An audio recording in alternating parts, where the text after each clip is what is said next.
সবাই বলে মেয়ে মানুষ চাইলেই নাকি সব পারে, কিন্তু কেন শুধু মেয়ে মানুষ চাইলেই সব পারে? কেন ছেলে মানুষ চাইলেও তো সব পারে?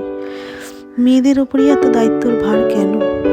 মেয়েরা চাইলে নাকি রান্না করতে পারে, মেয়েরা চাইলে চাকরি করতে পারে, মেয়েরা চাইলে সুন্দর ঘর গুছিয়ে রাখতে পারে, স্বামীর খেয়াল রাখতে পারে, শাশুড়ির খেয়াল রাখতে পারে, নিজের মা বাবার খেয়াল রাখতে পারে, সন্তান হলে সন্তানের খেয়াল রাখতে পারে, পড়াশোনা করাতে পারে।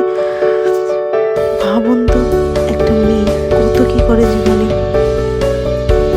কিন্তু জানেন কি, মেয়েরা ইচ্ছা করলেই সব পারে না নিজের জন্য করতে, নিজের পছন্দ মতো একটুখানি রেঁধে খেতে, নিজের পছন্দের মতো একটুখানি জামা কাপড় পরতে পারে।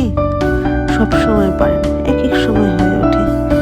তারপরে তো আছেই লোকে কি বলবে, প্রতিবেশী কি বলবে, কেমন করে চলবে, কেমন করে হাঁটবে, কেমন করে তাকাবে, কেমন করে হাসবে, সব কিছু দিয়ে তো বাধা নিষেধ কেন কেউই জানে না।